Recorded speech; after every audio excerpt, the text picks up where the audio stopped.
Bismillahirrahmanirrahim. Assalamualaikum warahmatullahi wabarakatuh. Alhamdulillah wa syukrulillah wa la hawla wa la quwata illa billah. Amma ba'd. Siswa-siswa yang semoga senantiasa diberkahi dan dimuliakan oleh Allah Subhanahu wa taala.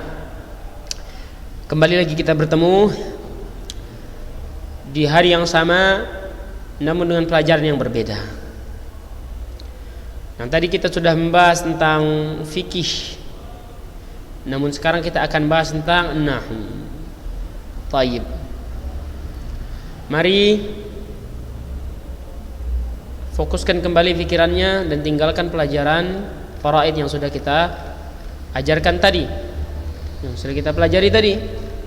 Jadi masing-masing sudah pada tempatnya.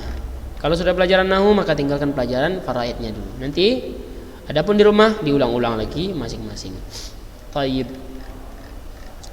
Nahwu tidak kalah pentingnya dari pelajaran faraid. Nahwu juga membutuhkan fokus yang tinggi. Jangan lalai, jangan lengah, nanti tidak faham. Itu kalau sudah tidak faham maka lambat laun malaslah belajar nahwu lagi.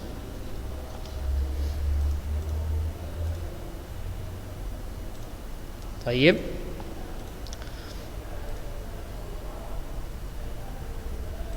Jadi perhatikan kitabnya. Coba sebelum liburan diingat-ingat apa yang sudah dipelajari. Saat yakin sedikit yang mengulang pelajaran. Untuk itu kita ulang lagi. Pembahasan kita yang pertama itu adalah ta'riful kalam. Definisi al-kalam. Apa? Kenapa? Sebelumnya Ustaz akan bertanya, kenapa dibahas tentang definisi kalam? Begitulah bagaimana cara agar ulama nahwu ini masuk ke pembahasannya. Jadi dia bahas benar-benar karena ini berkaitan dengan perkataan. Kita bahas dulu apa definisi perkataan itu. Biar enggak berselisih antara satu dengan yang lainnya, biar tidak keluar jalur, sehingga dibahaslah definisi al-kalam oleh ulama nahwu. Definisi kalam huwa al-lafzul murakkabul mufidu bil wad'i. Al-kalam adalah sebuah lafaz yang disusun memiliki makna yang ditaruh sesuai kaidah-kaidah nahwu. Itulah sesuai kaidah-kaidah bahasa Arab. Itulah yang dinamakan dengan nahwu. Maka sesuai dengan definisi yang sudah kita bacakan, tersimpullah di dalamnya ada 4 syarat agar sebuah perkataan itu dinamakan al-kalam oleh ulama nahwu. Yang pertama, an yakuna lafzan, harus berupa lafaz dia, suara. Suaranya bukan suara ngigau atau suara enggak jelas, itu suara yang terhimpun dari huruf-huruf hijaiyah tentunya. Yang kedua, harus tersusun dia, minimal 2 kata. Kalau kurang dari 2 kata maka dia tidak kalam. Yang ketiga, an yakuna mufidan, memiliki makna sehingga orang yang mendengar langsung faham, dan yang membicara dia bisa langsung diam ketika selesai mengucapkan perkataannya, tidak perlu menjelaskan panjang lebar. Itu maksudnya an yakuna mufidan. Yang keempat, an yakuna bil wad'i ay bi wad'il arab an yakuna min kalamihim, sesuai dengan kaidah-kaidah Arab perkataan yang dia ucapkan tersebut. Contohnya al-ilmu nafi'un. Kalau kita teliti contoh ini sudah sesuai dengan 4 syarat di atas. Al-ilmu nafi'un, ilmu itu bermanfaat. Yang pertama, dia lafaz, sudah kita lafazkan. Yang kedua, tersusun dari 2 kata minimal. Benar, 1, 2. Al-ilmu nafi'un, 2 kata. Yang ketiga, an yakuna mufidan. Ini sungguh sangat berfaedah karena orang sudah faham al-ilmu nafi'un, ilmu itu bermanfaat, tidak perlu ditanya lagi. Yang keempat, an yakuna biwatil arab, sudah jelas ini kata dari bahasa Arab dan sesuai dengan kaidah mereka, mubtada khabar, al-ilmu nafi'un. Selesai. Latihan-latihannya sudah kita kerjakan juga. Kemudian halaman 14, ajzaul kalam wa ma yata'allafu minhu, pembagian-pembagian bagian-bagian kalam itu apa saja, bagian-bagian kalam itu apa saja, dan dengan apa al-kalam itu terdiri. Al-kalam itu terdiri dari 3 hal, yaitu isim, fi'il, harf. Isim, fi'il, dan harf. Ini 3 hal yang sudah kita bahas. Apa itu isim? Apa itu isim sudah kita bahas. Apa itu fi'il juga sudah kita bahas. Dan apa itu fi'il juga sudah kita bahas. Apa itu harf? Kita bahas.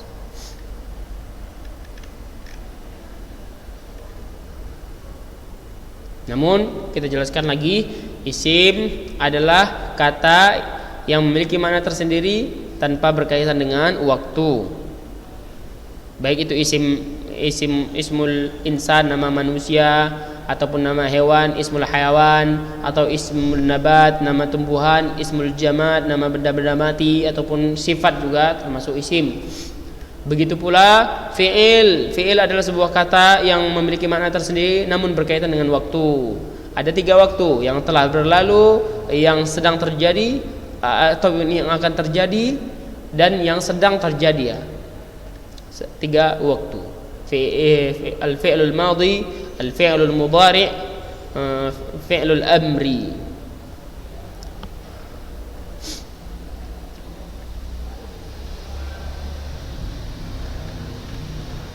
Kemudian huruf. Huruf adalah sebuah kata yang memiliki makna namun jika disandingkan dengan selainnya. Jika kata itu sendiri, jika huruf itu saja tanpa disandingkan dengan yang lainnya, maka dia tidak memiliki makna. Maknanya harus disandingkan dengan selainnya. Itulah huruf. Itulah huruf.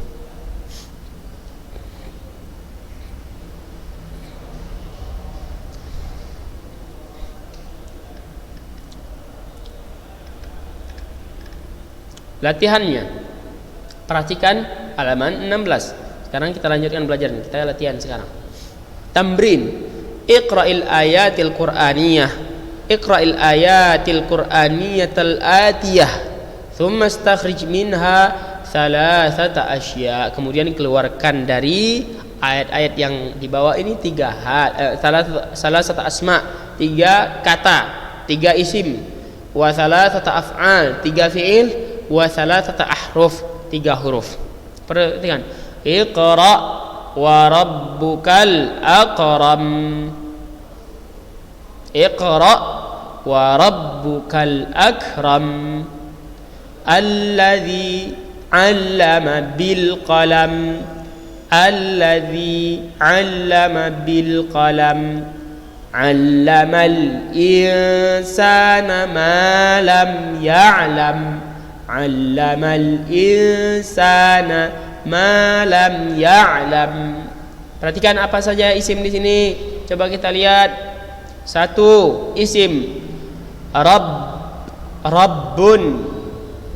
Kedua al-akramu, bisa juga. Kemudian alladzi bisa juga isim mausul sebenarnya, tapi nanti kita pelajari. Al-qalam, al-insan. Nah, jelas. Banyak. Itu seluruhnya isim yang maksudnya. Rabbun, Rabb ini isim, al-akram juga isim, alladzi sebenarnya juga isim bisa. Al-qalam juga isim, al-insan juga isim. Tulis 3 di sini. Al-af'al, cari 3 fi'il di 3 ayat yang sudah kita bacakan. Perhatikan. Iqra wa rabbukal akram. Mana fi'il di sini? Iqra, tulis iqra. Alladzi 'allama bil qalam. Mana di sini? Fi'il 'allama, fi'il, tulis 'allama. Kemudian 'allamal insana ma lam ya'lam. 'Allama tadi sudah, apa lagi selainnya? Ma lam ya'lam, fi'il ya'lam. Mumtaz, ahsantum. Al-ahruf, kita cari lagi. Yang mana huruf-huruf di sini?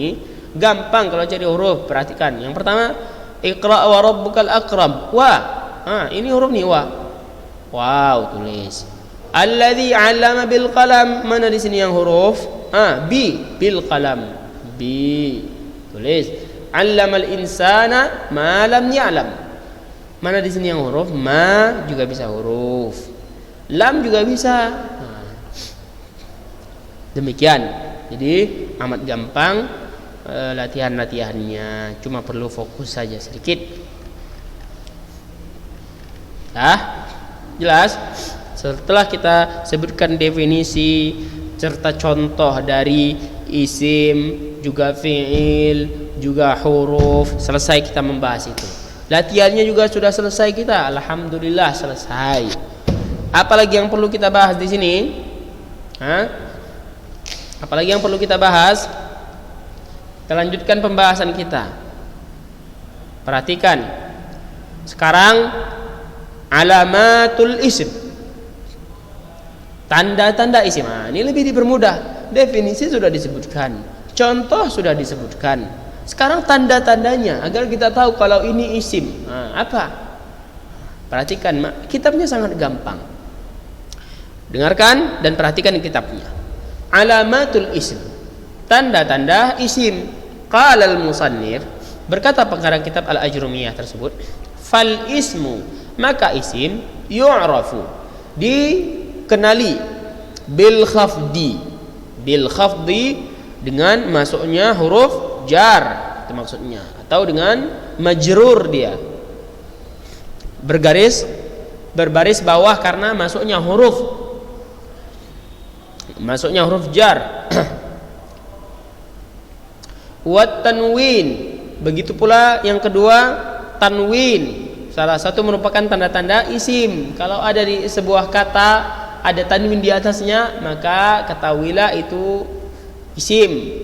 Wa dukhulil alif wal lam, masuknya alif dan lam, alif lam. Jika sebuah kata bisa kita masukkan alif lam atau ada alif lam di kata tersebut, maka dia isim.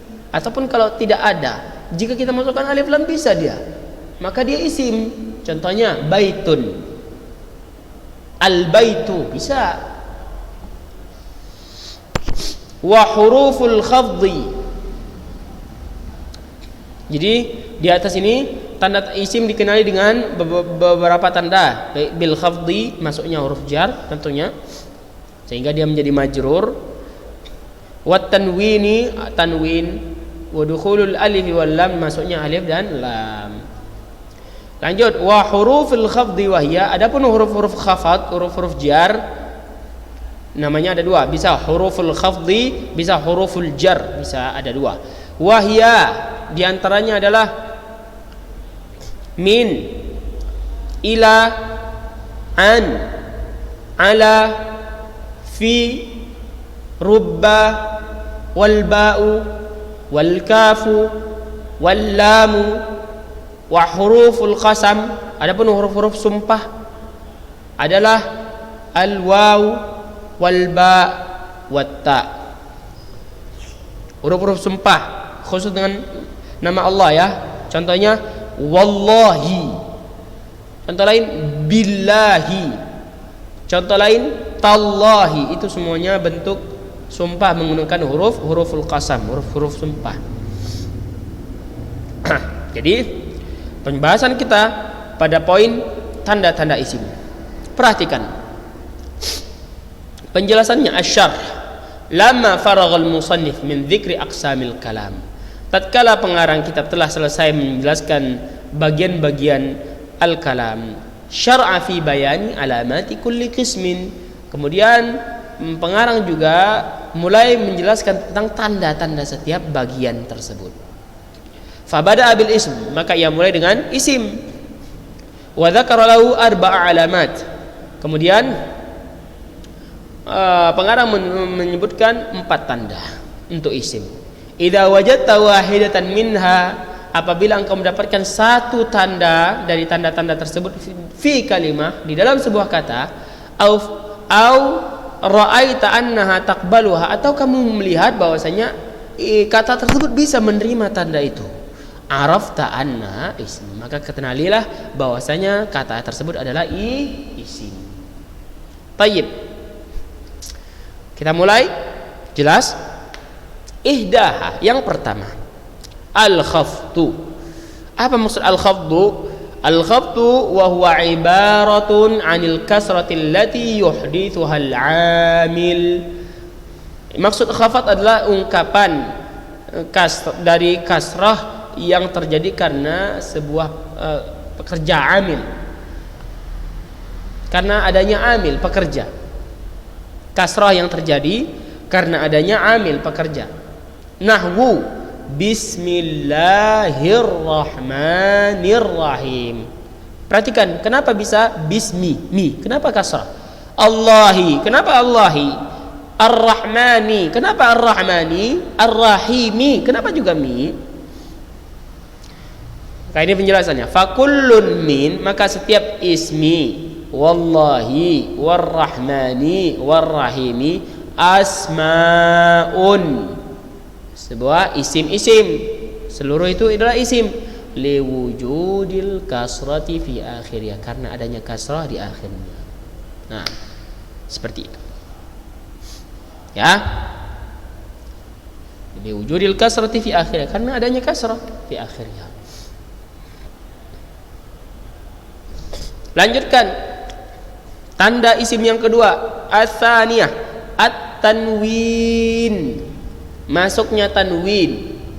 Wa huwa ibaratun an dhammataini au fathataini au kasrataini. Ibarah, bentuk dari dua dhammah, dua fathah, dua kasrah. Maksudnya tanwin seperti yang kita kenal. Nahwu qaulihi ta'ala, sebagaimana firman Allah Ta'ala, wujuhun yawma idzin khashi'atun amilatun nasibatun. Tanwin semuanya. Tasla naran hamiyatan, tanwin. Tusqa min ainin aniyatin. Maka kita bisa dapatkan yang mana kalau ada kita nampak dia bertanwin, maka itu isim. Paham? Perhatikan. Fakullun min, maka setiap dari wujuhun yauma idzin khasyi'atun amilatun nasibatun naran hamiyatan ainin aniyatin asmaun, bukan isim-isim. Liwujudi tanwin fi akhirnya, karena ada tanwin di akhirnya. Jelas? Jadi yang pertama al-khafd, maksudnya kasrah karena sebuah kerja amil. Yang kedua tanwin. Yang ketiga dukhulul alifi wal lami, masuknya alif dan lam. Wa yu'abbar anhuma bi al, atau bisa disebut dengan al. Nahwu qaulihi ta'ala, seperti firman Allah Ta'ala, Ar-Rahmanu 'alal 'arsy istawa. Ar-Rahmanu 'alal 'arsy istawa. Yang mana yang ada al? Fakullun min, maka setiap dari Ar-Rahman ada alnya, wal 'arsy, al-'arsy ismani, dua kata, dua isim lidukhuli al alaihima, karena masuknya alif lam terhadap keduanya. Itu tanda ketiga. Saya sangat jelas, sangat jelas tanda-tanda isim. Yang pertama adanya al-khafad, kasrah karena sebuah amil. Yang kedua tanwin. Yang ketiga dukhulul alif wal lam, al, masuknya al di kata tersebut. Yang keempat huruful khafdi, huruf khafat, huruf yang memajrurkan kata tersebut. Contohnya wahya min ila an ala fi rubba wal ba wal kaf wal lam, fa hadhihi al huruf khassatan bil asma. Huruf-huruf ini khusus untuk isim-isim. Kalau khusus untuk isim berarti setelah huruf ini berarti dia isim. Seperti itu. Fala tadkhul illa 'alaiha, maka huruf ini tidak bisa disandingkan dengan selain isim. Jadi kalau ada huruf salah satu dari huruf ini, min ila an ala fi rubba wal ba wal kaf wal lam, maka ini setelahnya itu berupa isim. Ya. Karena huruf-huruf ini enggak bisa masuk kepada selain isim, dia enggak masuk kepada fiil. Berarti kalau tidak bisa masuk kepada fiil berarti setelahnya isim. Jelas itu saja.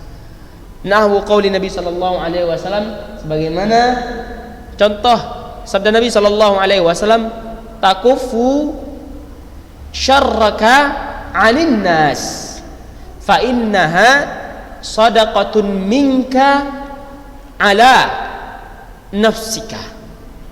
Ini hadis Nabi sallallahu alaihi wasallam. Takufu syarraka 'anin nas fa innaha shadaqatun minka ala nafsik. Engkau menahan kejahatanmu dari manusia. maka sungguhnya itu bentuk sedekah darimu terhadap dirimu. Paham? Ini hadis Nabi sallallahu alaihi wasallam. Bagi seseorang yang ingin bersedekah terhadap dirinya, gampang. Tahan saja kejahatannya, keburukannya dari manusia. Maka itu bentuk sedekah terhadap dirinya. Maka setelah kita baca hadis ini, maka kita lihat yang mana yang ada huruf di situ. An, kita dapatkan an. Ini huruf. Berarti setelah an ini isim. Contoh lain, minka, min pada minka, ala nafsika, ala juga huruf min an. Berarti setiap yang ada yang datang setelah 3 huruf ini berarti dia isim, baik ka baik nafsika.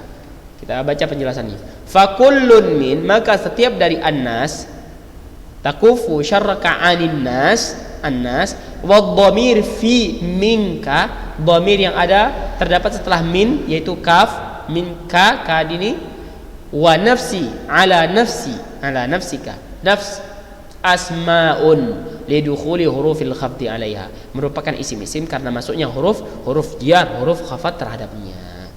Jadi ada 4 tanda-tanda isim disebutkan. Maka kita baca lanjut lagi, wa min hurufil khafdi, dan di antara huruf-huruf khafat ahruful qasami, huruf-huruf sumpah, liqauniha tajurrul isma ba'daha. Di antara dan dari huruf-huruf khafat ada huruf-huruf qasam, huruf-huruf sumpah yang mana huruf tersebut bisa memajrurkan, mengkasrohkan isim setelahnya. Wahiyya salasah, dan dia ada 3 huruf. Yang pertama al-wawu wal ba'u wat ta'u. Wa summiyat ahrufa qasamin, dan dinamakan huruf sumpah li'annaha tadkhulu 'alal muqsam bihi wa la yakunu illa isman. Karena kenapa dinamakan huruf sumpah? Karena dia masuk ke dalam isim yang dijadikan sebagai sumpah, al-muqsam, yang disumpahi. Wala yakunu illa isman, dan tidak bisa masuk kecuali terhadap isim. Nahu wallahi, perhatikan, watallahi, wabillahi. Pasti setelah huruf qasam tersebut pasti isim.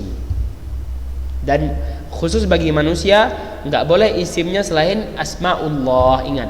Karena sumpah kita boleh bersumpah dengan nama Allah, adapun dengan selainnya tidak boleh. Ingat itu, khusus untuk manusia.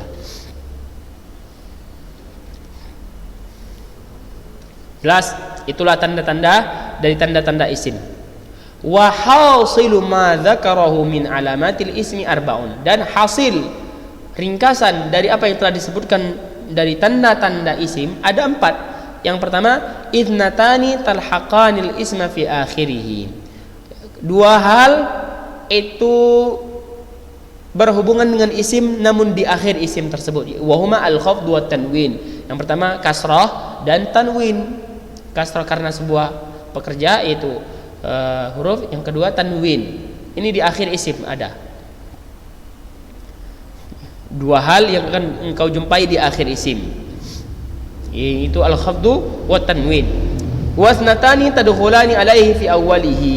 Yang 2 hal setelahnya, kan ada 4 tanda, 2 hal engkau dapati di akhir isim, yaitu kasrah atau tanwin. Yang kedua 2 lagi engkau akan dapati tadkhulani alaihi fi awwalihi. Ini akan didapati masuk di awal kata tersebut. Yang pertama al, kemudian huruful khafdi, alif lam, kemudian huruf jar.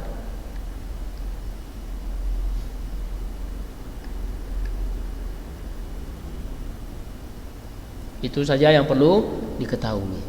Tanda-tanda isim, ingat. Tanda-tanda isim ada 2. Tanda-tanda isim ada 4. 2 bisa dilihat di akhir, entah itu kasrah atau tanwin.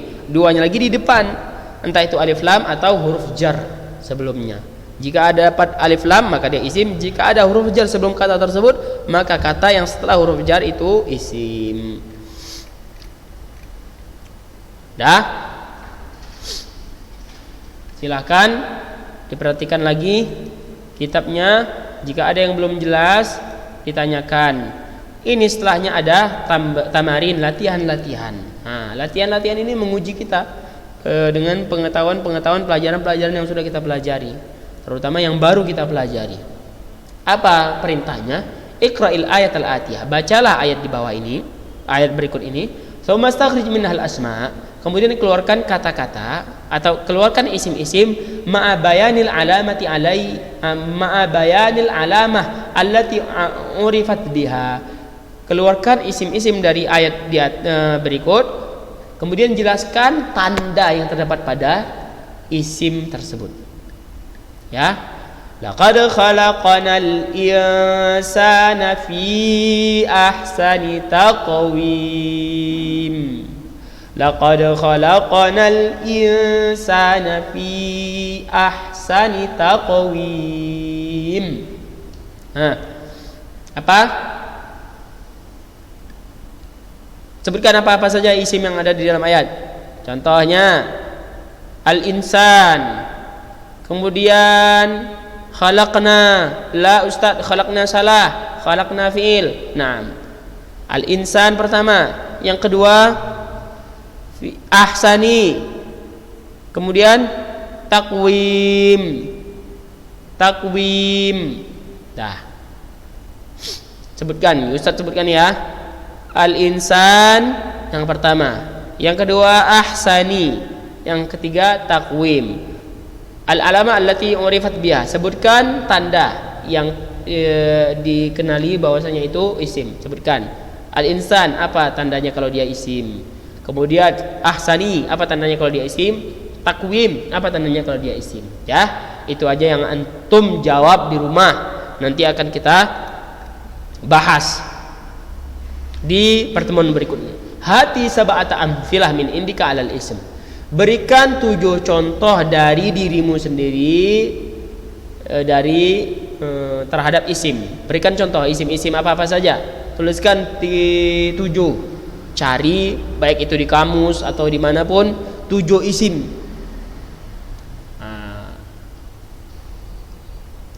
Tulis apa-apa saja ada 7. Dah, itulah pelajaran kita pada hari ini. Jazakumullahu khairal jaza. Semoga bisa difahami dan dapat difahami. Karena pelajarannya amat gampang. Kita sudah membahas tentang bagian-bagian kalam itu apa saja, ada 3, isim, fi'il, harf. Kemudian pengertian setiap isim, fi'il, harf sudah kita jelaskan. Lalu kita bahas tanda-tandanya, sangat gampang. Apa tanda-tanda isim? Kita sudah bahas tanda-tanda isim tadi barusan.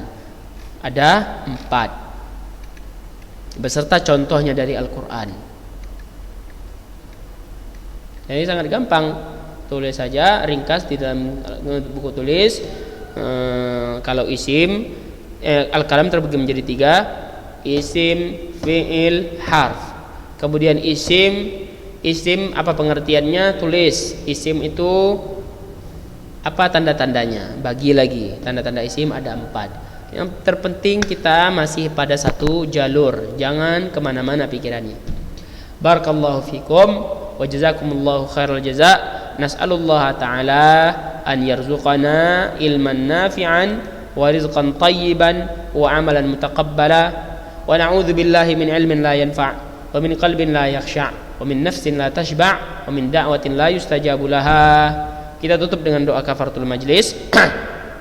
Subhanakallahumma wa bihamdika asyhadu an la ilaha illa anta astaghfiruka wa atubu ilaik. Insyaallah sebelum kita tutup dengan salam, Ustaz ingatkan lagi agar pelajarannya diulang-ulang ya. Apalagi catatan-catatan yang telah ditulis itu diulang-ulang kalau bisa, agar ingat. Karena nahwu ini butuh pendirian yang kokoh agar pelajaran setelahnya, bahasa yang akan kita bangun di atasnya itu kokoh, nggak salah-salah. Ya. Terlebih lagi ada latihan-latihan yang perlu dikerjakan, itu dikerjakan. InsyaAllah pertemuan berikutnya kita masuk ke alamatul fi'il, tanda-tanda fi'il, sangat gampang. Ya, barakallahu fikum. Wassalamualaikum warahmatullahi wabarakatuh.